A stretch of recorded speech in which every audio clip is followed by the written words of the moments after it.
We are not the 9:30 news. We tried asking for that slot, but they said no. Believing us is like believing the World Cup is a non-profit event. Contrary to popular belief, any similarities to actual people or events are purely coincidental.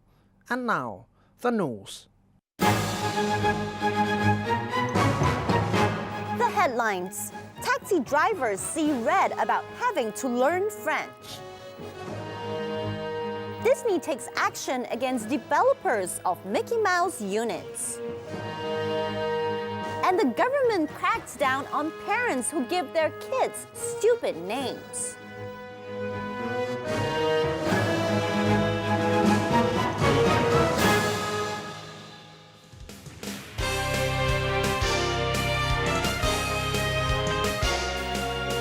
Hello and welcome to the Noose. I am BBC. And I'm Adriana. Wow. Knock knock. Who's that? Interrupting cow. Interrupting cow. Moving on to our first story. Taxi drivers are up in arms over the latest measures to improve customer service. That's right. Besides learning how to be polite and changing big notes without fuss, now they also have to learn foreign languages like French. Jacques reports. Bonjour, je suis Jacques. Singapour a beaucoup de condominiums étrangers. Par exemple, la Belle, la Maison, le Château, le Rêve. Si votre chauffeur de taxi ne parle pas français, vous aurez peut-être des problèmes.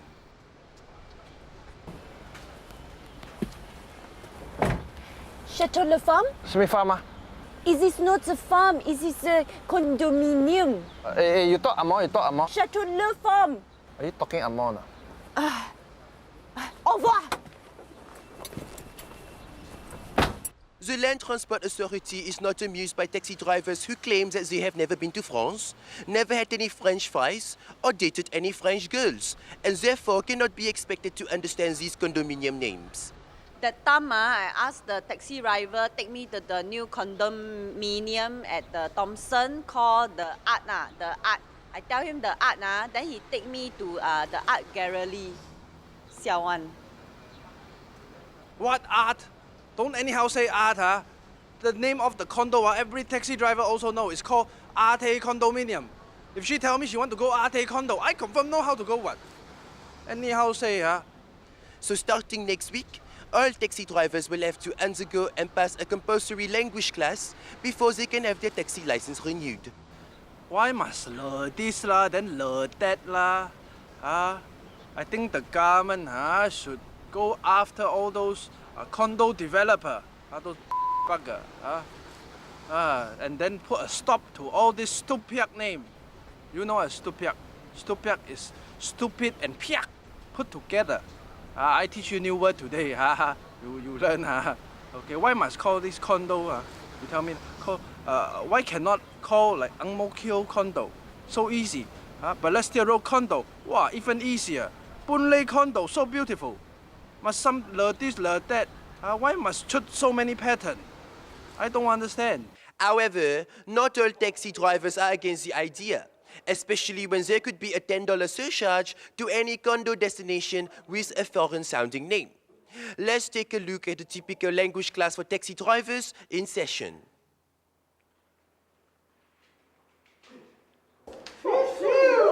Merci beaucoup. Ooh la la. Bonjour. Nelly France. Monsieur, mademoiselle, shall we start the class? Let's try to pronounce these words. La Suisse. La ville. La Château Quay. Okay, everybody now together. La Sushi, La Ville, La Cai Tao Gui. Oh mon Dieu, vous êtes tous idiots! Taxi drivers are divided over the compulsory classes, but are unanimous in the possibility of the $10 surcharge to any condominium with foreign-sounding names. This is Jacques reporting for the Noose. Before the opening of the two integrated resorts, many Singaporeans flocked to cruise ships anchored in international waters to gamble. But with the casinos now at our doorstep, have the floating casinos been dealt a bad hand? Andre Chichak investigates. For years, the luxurious cruise ship has been a much-wanted respite for the gambling Singaporean to lose all his money. Now with the opening of the new IRs, they can lose it all without stepping offshore. In the first of our investigative series, Unexpected Accesses, we take a look at how the IRs impact the cruise business here in Singapore. Despite the recent opening of both IRs, passenger figures for cruise ships have actually risen rather than fallen, as many have expected. I'm standing here now at a queue for passengers bound for these cruise ships that sail to nowhere. Let's talk to some people. Hi there, sir. Hello. Why are you queuing to go on board a cruise ship instead of patronizing one of our new and luxurious IRs? Oh, the family what? Family exclusion order? Yeah, correct, that one. Thank you very much. Hi there, sir. Excuse me. Yeah, hello. Are you here because the IRs are too expensive to enter? This one come out TV one. Yes, you'll be famous. Alamak. No. They say inside the food a lot, so I line up here because of the buffet. Actually, I cannot gamble. What about you, sir? What? Why are you in the queue to board the cruise ship? Go to IR Sentosa, you have to wear like James Bond to Pacquiao. I go cruise ship, I can relax, wear t-shirt, slipper. If I win, I can go happy massage some more. Oh, that's right. That's true. Observers see the IRs and cruise ships more as complementing each other rather than competing. And most analysts are not placing any bets on the failure of the cruise business anytime soon. Analysts predict a 3-1 chance of survival for the IR and a 50-50 chance of beating them. IR spokesperson has refused to comment on this and has remained poker-faced. However, the die is cast and there seems to be no turning back now. This has been Unexpected Accesses. I'm Andre Chichak, The Noose. Time now for a quick commercial break. Actually, it's just gonna be 2 minutes of Channel 5 trailers. But it's good. I need a toilet break. Thanks for sharing. But do stick around because Disney goes head-to-head with Mickey Mouse condo units in Singapore.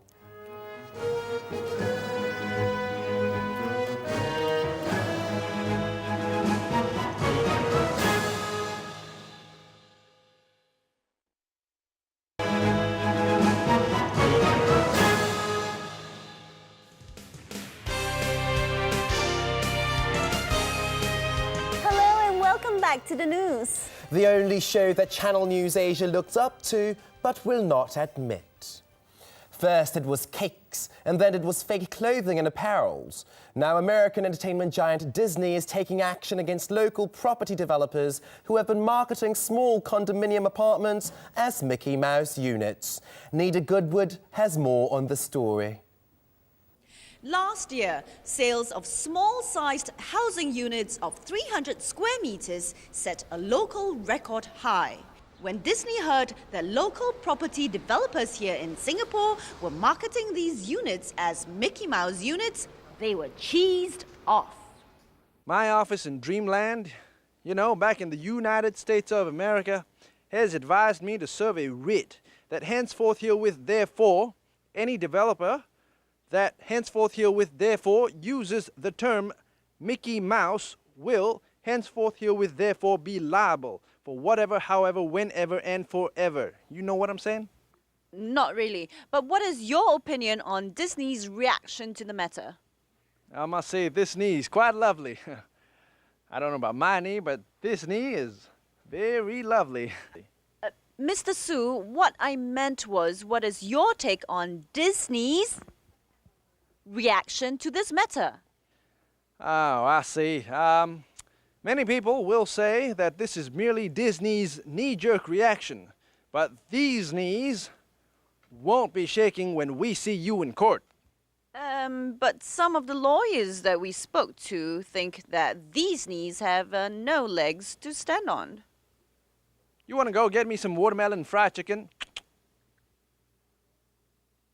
One such lawyer is Adrian Pang, former lawyer and Mediacorp actor, but now is a former Mediacorp actor who was also a former lawyer who acted as a lawyer but who is in fact a lawyer acting as a lawyer. Now, as a former actor who was a former lawyer who played a lawyer, he's eminently qualified to speak about the law. In this case, I do feel that they have a case, but just in case they don't have a case, I would recommend a Samsonite. But I do think case should be involved in this case, since this is a case for case and not for the court. However, I do have a brief in my case, in case case needs to be briefed about this case. Now, do you know why I become an actor? We asked local developer Mr. Ang Tao Swan of Far East Organization why they did not use more local terms instead of importing foreign ones. At first, we wanted to call them kacang putih. That means peanut units. But to some, peanut means a lot. And to others, peanut means a little. But to many others, peanuts mean Snoopy. And we didn't want Charlie Brown suing us for using his pet dog's name. So we tried to take the Mickey out of things, but I guess not. Mr. Ang, you do realize that Charlie Brown is not a real person, right? Yeah, but Mickey Mouse was not real one. But he managed to get real lawyers to sue us. So what we've done, we've got Adrian Pang. He is a real lawyer, right? He's not an actor playing a lawyer, right? Right. A 60-day trial has been set aside because of the large number of character witnesses involved. Amongst them is the man who designed and built the Mickey Mouse units, Mr. Phua Chu Kang. This is Nida Goodwood reporting for The News. All right, it's now time for We Are Singaporeans.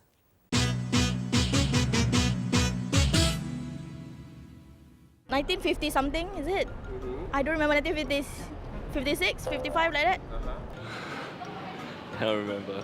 August the 8th. 22 February, 80 something. I'm not sure. 1963, 65, 63 or 65. August 9th. I'm not sure. 80s? 1965. But the date, I only know the years. 9 August of 1965. 9 August 1965. 21st February 1947.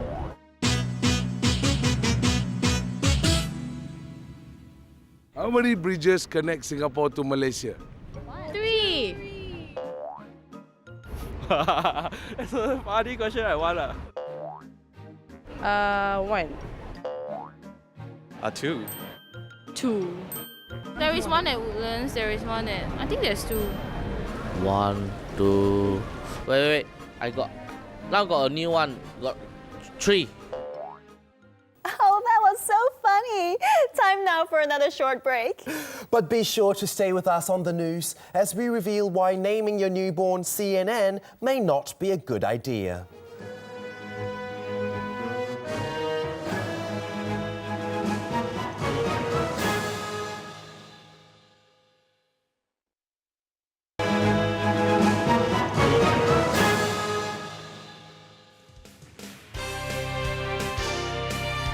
Welcome back to the news. I'm Adriana. Wow, I love my name. It's got a nice ring to it and it rhymes with wow. I think you mean cow. What? Moving along, more and more Singaporeans have been adopting unique and non-conventional names. While it goes some way in fostering a unique identity for some, a ridiculous name given by parents can be a burden of a lifetime for their children. Jojo Joget reports. He is, by all accounts, a lonely teenager, shunned by most of his schoolmates for his unconventional image. Wow! Teenage Mutant. Ninja Turtle.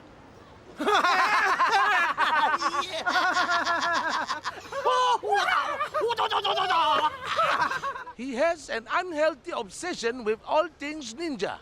And he has 5 pet turtles. But before you think this is just one weird and misguided boy, consider how he came to be this way. when he was just 2 minutes old in the delivery room of the now defunct Toa Payoh Hospital, his parents named him Teenage Mutant Ninja Turtle. The rest, as they say, is hysterical. Now, the government is cracking down on parents who insist on christening their children with similarly stupid names. According to a report by the Registry of Births and Deaths, a growing and alarming number of parents have been giving their children ridiculously non-conventional and impossible to pronounce names over the past few years. Traditional names like Apple, Constantine, and MacArthur are giving way to names like Kilimanjaro, Obama Mama, and even Facebook. A name helps define a person's sense of identity. So obviously, if you're called Fruitcake, you'll grow up thinking, talking, and acting like one. My parents, they named me after a famous movie character. So after I graduated from university, I literally picked their brains and had them for lunch. Given the high standard of living of Singaporeans, the means to travel to faraway and exotic places, and of course, the influence of the internet, more parents have become too creative perhaps with names for their children. The Ministry Without Portfolio says it will place measures to curb their enthusiasm. Minister, sir? Effective immediately. All parents-to-be is required to submit their children's potential name to a specially selected panel of experts for vetting. If the name has no obvious link to our national and cultural identity, then it will be rejected. Such examples include Beckham, Bling Bling, and Booty.